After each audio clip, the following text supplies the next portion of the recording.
Hello, today I will show you the usage of header and CPP files and later fixed point numbers and the fixed point arithmetic. See you after the intro.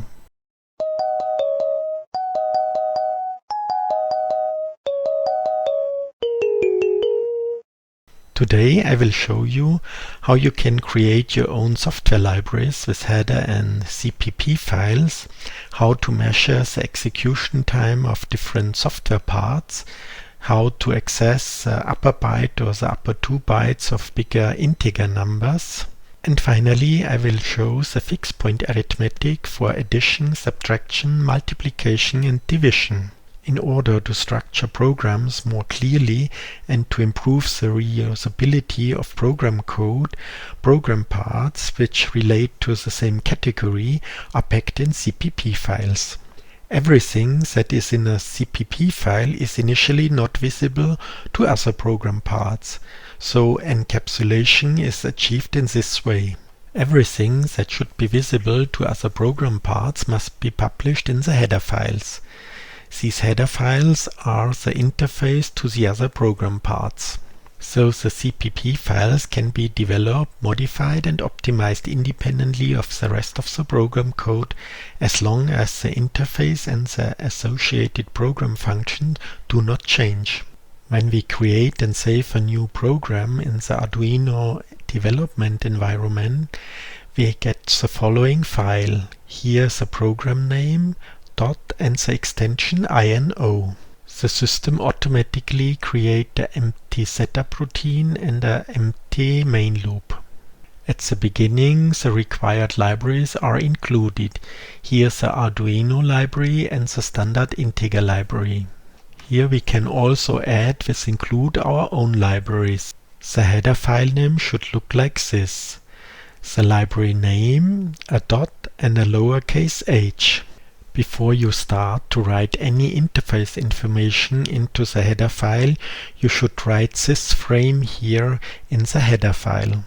Here and here you should write the header file name with the difference that we have here an underscore instead of the dot, because here is no dot allowed. This means if not defined myroutines underscore h, then define myroutines underscore h, and here all the interface stuff, and end if. In a large program, the library routines could be included by several parts of the program. If this construct is not used and the interface definition is written directly in the header file, each time the header file is included, the same interface definition will be written to the program and the compiler will stop with duplicated identifier error. With this frame the following happens. When the header file myroutines is first time included, the label myroutines underscore h is not defined. So the condition if not defined myroutines underscore h is true and everything within the if condition will be executed. So first what happens is we define the label myroutines underscore h and then all the interface definitions.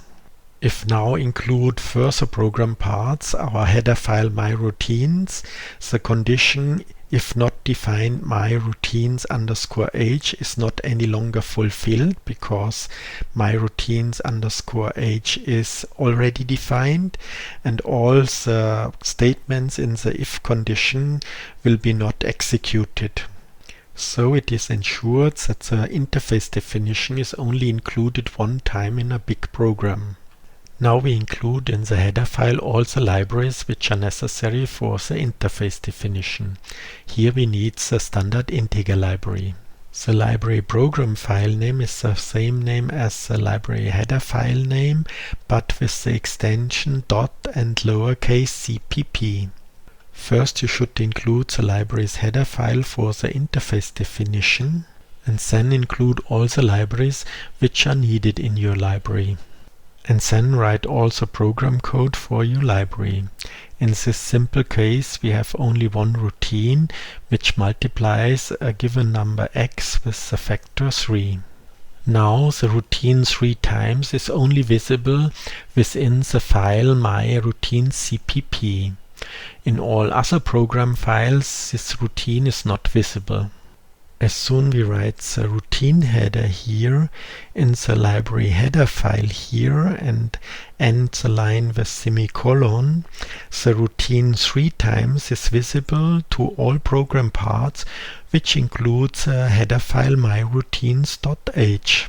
We have already included myroutines.h in our main file, so we can write a is 3 times of 4, so 4 times 3 is 12, 12 is written to a. In our program folder there are now 3 files: main file.ino,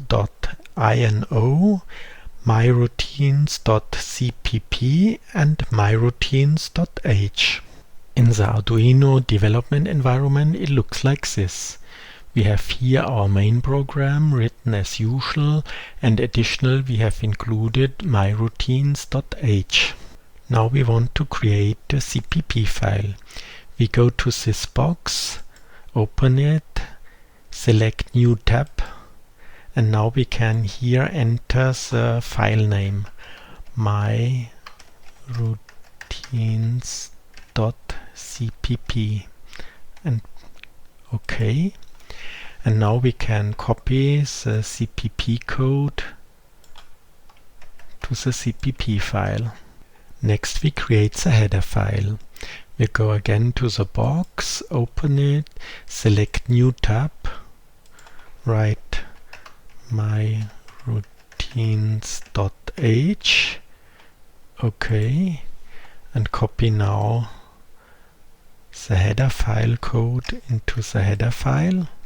And now we can here select between the 3 program parts.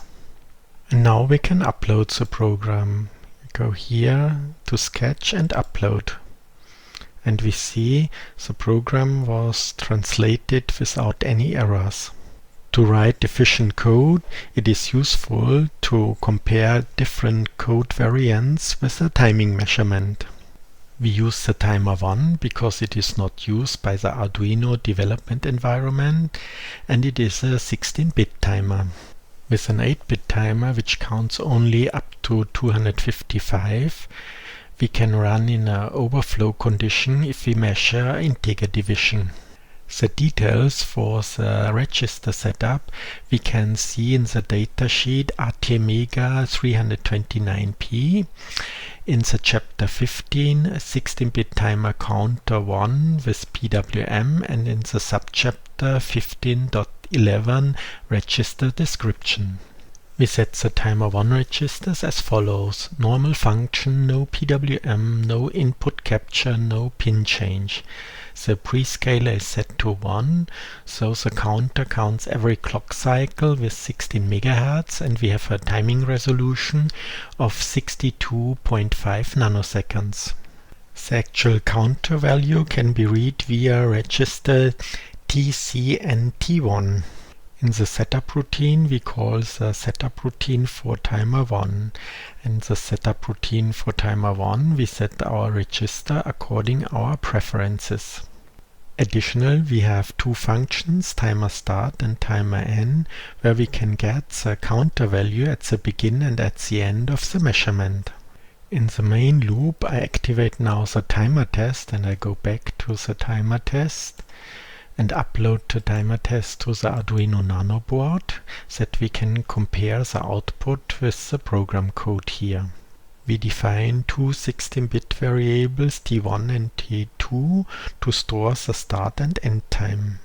Before we do the measurement, we turn the interrupts off to avoid additional delays caused by interrupts. Then we store the starting time in T1. Here is our program code which we want to measure, and then we store in T2 the end time, and after that we turn the interrupts on again so that we have normal operation. And now we do the output on the monitor program. Here timer test message, timer test, value 0, 0, and the timing T2 minus T1 is 4, so this test needs 4 clock cycles.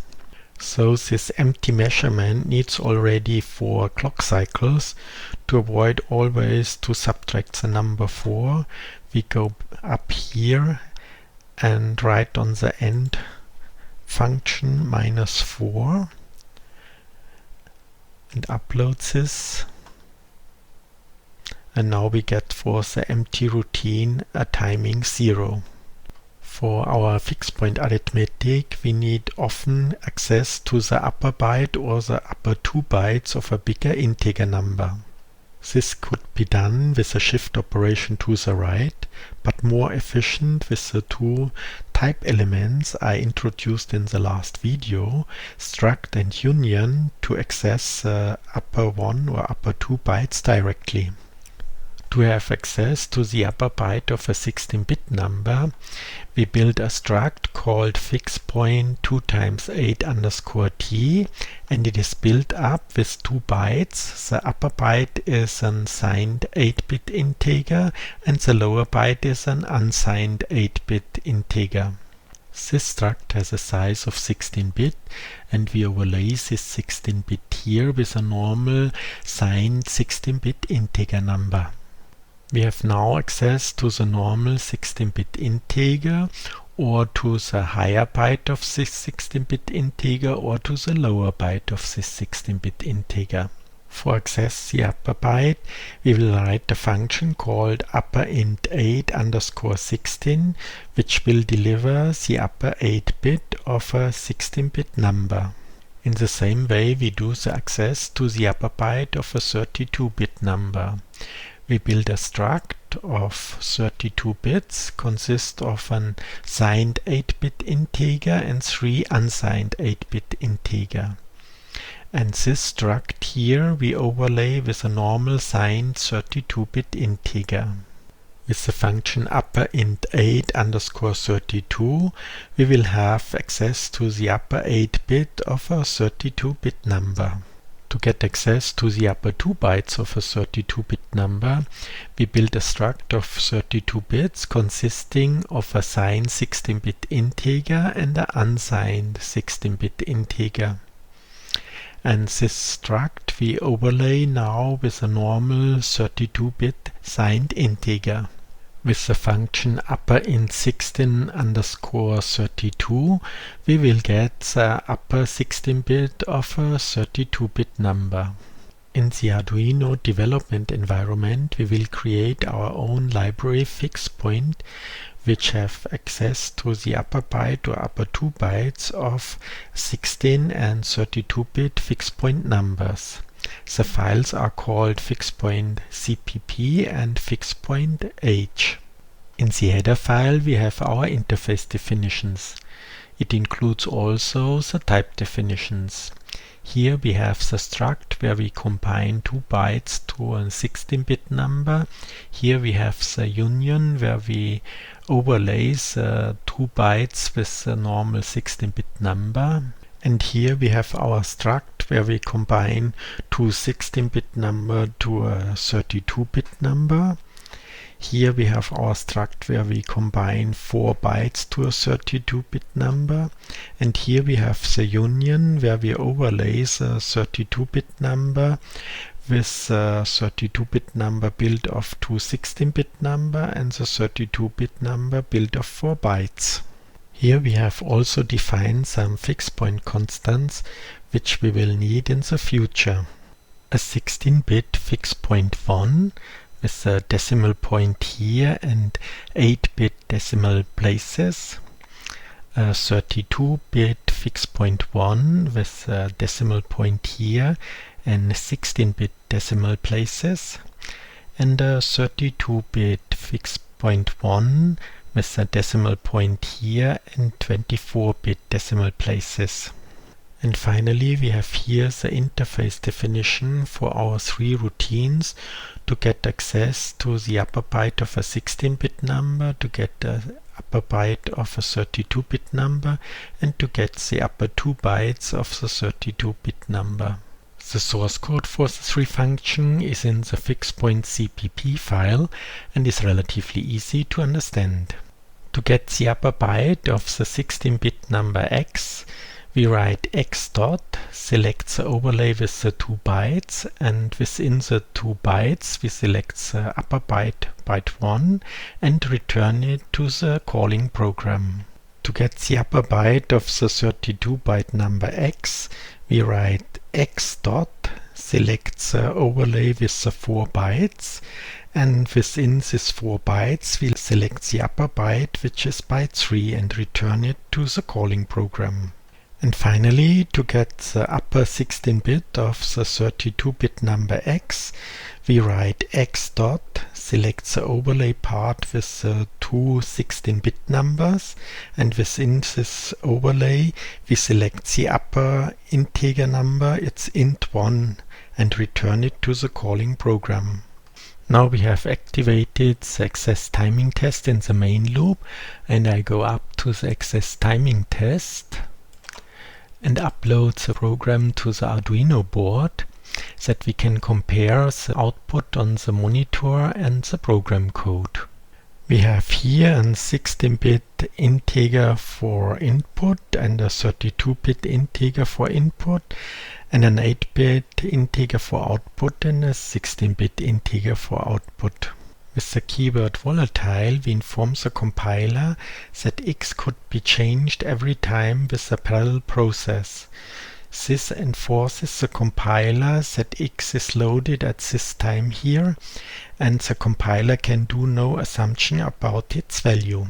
So with this I enforce the compiler that this operation is done. Otherwise, the compiler can see, oh, this is constant and I can shift it already at compile time and only write here the result from the calculation at compile time, and there is no operation at this point. We write here access timing test and see access timing test. Then we output our 2 input variables x and y, and we have here the values for x and y. Then we move a little bit up. Here we use the shift operation to get the upper byte of x and store it in A. Then we output as message the used command, then the value in A and the needed time here. And we see here is the used command. The value in A is 1, 2, which is the upper byte of the x, 1, 2. And we need 6 clock cycles to perform this operation. Next we use our function to get the upper byte of the 16-bit variable and store the value in A, and then we output the used function, the value in A and the timing. And we see here is the function, the value in A is 1, 2 hex, it's the upper byte of the variable x, and it only needs 2 clock cycles. Next we will compare the access to the upper byte of a 32-bit variable, and we have here the command with the shift operation and here our direct access. And we see in the output with the shift operation we have the output value 1, 2, which is correct here, and also with the upper byte we have the value 1, 2, which is correct, and the shift operation takes more clock cycles than the direct access. And finally we will compare the access to the upper 2 bytes with the shift operation and our upper byte function. And we see here with the shift operation we have in the value b 1, 2, 3, 4, which is correct, and also with our direct access function 1, 2, 3, 4 is correct here, and our direct access is also faster than the shift operation.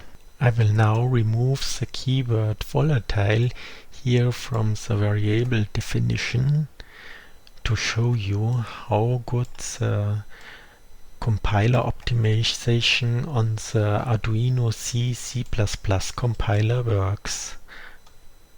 I have now uploaded the new code to the Arduino board and executed, and we see the calculation time is always 0. And the reason is that the compiler recognizes that this is in the end a constant, and he do all the operation here, the shift operation or our direct access to the upper byte during compilation time, and simple write here the end result without performing this operation during normal runtime. And now we come to the fixed point numbers and the fixed point arithmetic. Fixed point numbers are normal integer numbers where we imagine at a certain bit position our decimal point. When adding c is a plus b or subtracting c is a minus b, the number of decimal places for a, b and c must be the same. Here an example where we use the 16-bit integer for a 16-bit fixed point number where the decimal point is on the byte border. This bit position has the value 1, this bit position has the value 2, this bit position has the value 4, this bit position has the value 8, and so on. And on the other side, this bit position has the value 0.5, this bit position has the value 0.25, this bit position has the value 0.125, and so on. Now we can do the normal 16-bit integer operation to these numbers and get the correct result. When multiplying c is a times b, the number of decimal places c is the number of decimal places of a plus the number of decimal places of b. The multiplication with the factor 2 to the power of n can be replaced by shifting to the left with n bits. Here we have a 16-bit fixed point number with 1 byte decimal places, and here we have a 16-bit fixed point number with 2 byte decimal places, and the result is a 32-bit fixed point number with 3 byte decimal places. We have here the hexadecimal numbers and here the decimal numbers, and we see if we multiply 15.5 with 0.5, we result in 7.75. I have now activated the multiplication timing test in the main loop, and I will scroll up to it and upload it to the Arduino board. And here we have two 8-bit variables which we will multiply, and here two 16-bit variables which we will multiply. And as a result we will look on the upper byte and on the upper 2 bytes. We output here multiplication timing test and the values of the 4 input variables, and we see here multiplication timing test and the values of the 4 input variables. I scroll now a little bit up. We have here the multiplication of our 2 bytes. If we multiply byte times byte, the result is also byte, and the upper byte of the result is lost. To avoid this, we convert one of the 2 factors to 16-bit, then the result is also 16-bit, and the upper byte is not lost. After the multiplication, we do the access to the upper byte, and we give out here our text message, the upper byte and the timing info, and we see the upper byte is 5 and it takes 10 clock cycles for the multiplication and the access to the upper byte. After that, we multiply two 16-bit values to a 32-bit variable and make the access to the upper byte. Then we do here our message output, the upper byte, and here's the timing info. The upper byte of the two 16-bit multiplication is 69, and it takes us 45 clock cycles to perform this multiplication and do the access to the upper byte. And finally the same multiplication, but the access to the 2 upper bytes, And here's a message, the two upper bytes and the timing info, and we see the value of the two upper bytes is 699D, and it takes us 47 clock cycles. When we do the division, C is A divided by B. The number of decimal places of C is the number of decimal places of A minus the number of decimal places of B. Here an example. We have a fixed point number with 3 byte decimal places divided by a fixed point number with 1 byte decimal places, and it results in a fixed point number with 2 byte decimal places.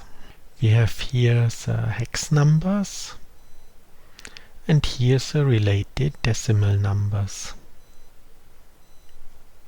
The division is very time consuming, even with integer arithmetic. Therefore, it is advisable to design the calculation in such a way that you can work with the divisor 2 to the power of n. Then it is a simple shift operation by n places to the right. It is even better if the divisor is 256 to the power of n. Then you can simply access the memory shifted by n bytes. Care must be taken that the multiplication factor is large enough that the accuracy is retained, and on the other hand no overflow occur. The rounding of the least significant bit is usually different to the direct integer division. Here an example of an 8-bit integer division and a 16-bit integer division. Here we want to divide the 8-bit number w by 7. We extend the fraction by 256 and calculate 256 divided by 7 is 36.57. We round this to 37 and calculate 37 times w divided by 256. And we get in C code 37 times w, and the result shifted by 8 position to the right. Here we want to divide the 16-bit number y by 555. We extend the fraction by 65,536 and divide 65,536 by 555 and get 118.08. We round this to 118 and calculate 118 times y divided by 65,536, and we write in the C code 118 times y and shift the result by 16 bits to the right. I have now activated the division timing test in the main loop, and I go up to the division timing test. I upload it to the Arduino board, and we see here our two variables from the example w and y with 8 and 16 bit, and our output variables a and b. Here we have our headline division timing test, and the output of the input values. And here we have the input values w and y. I scroll now a little bit up that we can compare the normal integer division with the optimized integer division. In the first case, we simply write a is w divided by 7, and we result in the value hex 21, and it takes 85 clock cycles to perform the calculation. Now we use our multiplication trick, and we write 37 times w and have a 16-bit number, and this number must be now shifted by 8 position to the right, and this is nothing else as access to the upper byte of the 16-bit number, and we use our function for it. And now we have also 21 hex as a result, and it takes 9 clock cycles, so it's roughly a tenth of the calculation time than the normal operation. In our second example, we divide the 16-bit number y by 555, and it results in the hex value 6F, and it takes for the calculation 213 clock cycles. Now we use the multiplication trick, and we multiply 118 times by and get a 32-bit number, and we have to shift the result 16-bit to the right, which is nothing else than the access to the upper 2 bytes of the 32-bit number where we have our function from before. And we see we have the same result, 6F hex, and it takes only 36 clock cycles, which is roughly a sixth of the clock cycles of the normal division operation. We have now all the tools that we can write in the next part, a sign generator, which generates piano frequencies with 1 cent accuracy. If you have questions, suggestions or other remarks, please write it in the comments below. Comments to the software in the video description text below. The video description text did not accept the characters lower than and bigger than.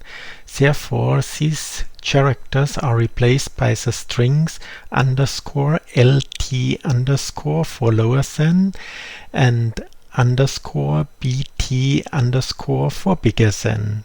After you have copied the source code from the video description text to the Arduino development environment, you must replace the strings _LT_ with the lower than character and the string _BT_ with the bigger than character. Then you can compile and upload the program to the Arduino. After you have copied the program code from the video description text into the Arduino development environment, you have to select here Bearbeiten or Edit, and here Suchen or Search or Find, and then you get this input box, and you have to put here _LT_, and in the second line the lower sign, and select replace all, and then we have to write here _BT_ and select here the bigger sign and replace all, and then you can close the box and upload the program. In case the program make output to the serial monitor program, the baud rate in the serial monitor program selected here must be equal to the bit rate selected here in the setup routine for the serial begin statement. And the same if the program make output to the serial plotter program, then in the serial plotter program the baud rate selected here must fit to the bit rate selected here in the setup routine at the serial begin statement. That's all for today. If you like my video, give me a thumbs up and subscribe my channel. And to be informed about new videos, activate the bell. See you in the next video. Bye bye.